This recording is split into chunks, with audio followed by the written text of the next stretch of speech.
Pengamat sebut pemakzulan Jokowi sudah penuhi unsur konstitusi. Ini tantangan untuk DPR.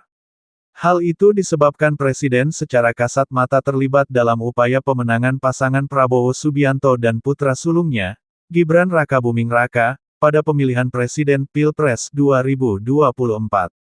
Peneliti di Forum Masyarakat Peduli Parlemen Indonesia, Formapi, Lucius Karus, menilai pernyataan tersebut bisa dikatakan sebagai amunisi bagi DPR, untuk membangun langkah-langkah nyata demi mengevaluasi secara serius kebijakan Presiden Jokowi, yang melanggar konstitusi dan dianggap merugikan rakyat, bangsa, dan negara.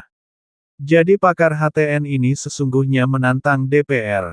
Apakah pernyataan kekecewaan yang dilontarkan sejumlah politisi parlemen, betul-betul berangkat dari keprihatinan atas penyimpangan kebijakan Presiden, atau hanya sekedar pernyataan politis yang dimaksudkan untuk mendapatkan simpati publik saja?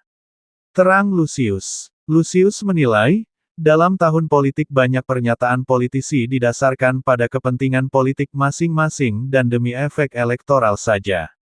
Sehingga dugaan penyimpangan kebijakan hanya dijadikan komoditas politik sesaat saja.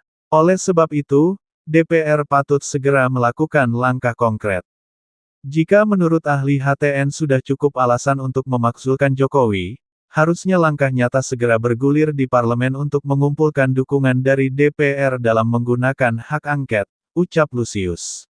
Lucius juga menilai bahwa secara politis, legitimasi Presiden Jokowi kian tergerus karena sepak terjang Presiden yang tidak netral lagi di pemilu 2024.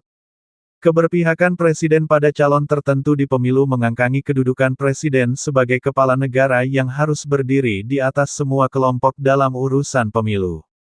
Keberpihakan Presiden membawa bahaya terbukanya upaya mobilisasi infrastruktur kekuasaan untuk kepentingan kelompok yang didukung Presiden saja. Ini tentu tak adil dan melawan asas pemilu yang luber dan jurdil, pungkas Lucius. Sementara, pengamat politik dari UPN Veteran Jakarta mengatakan peluang untuk memakzulkan Presiden Joko Widodo semakin kecil. Karena pelanggaran yang dia lakukan berada di ruang senyap.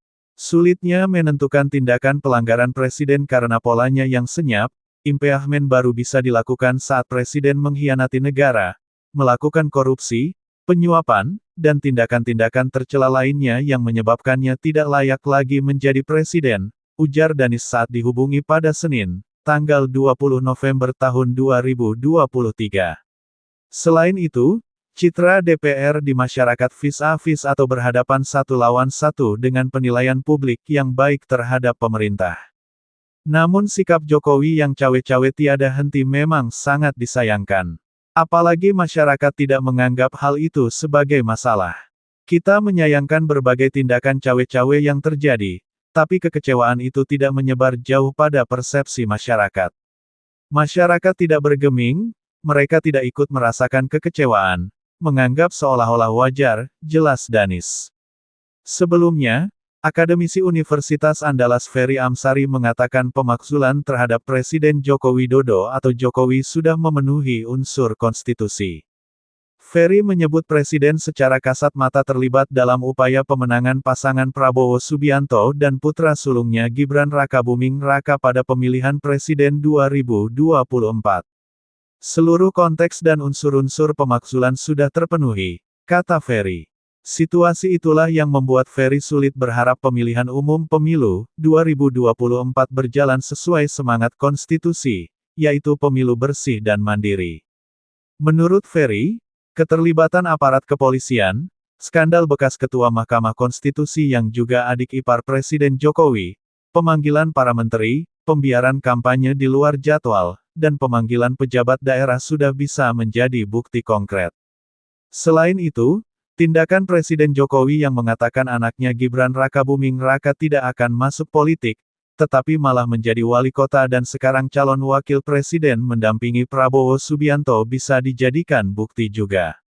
Pilihannya keberanian politisi, di parlemen, menegakkan konstitusi dan berhadapan dengan rezim totalitarian Jokowi, kata Ferry.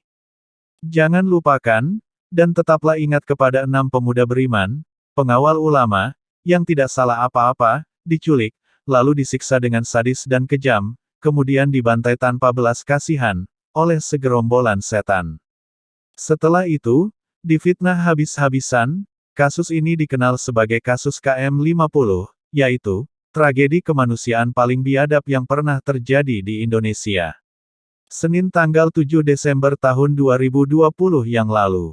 Allahu Akbar, Allahu Akbar, Allahu Akbar, Allahu Akbar, Allahu Akbar, Allahu Akbar, Allahu Akbar, Allahu Akbar, Allahu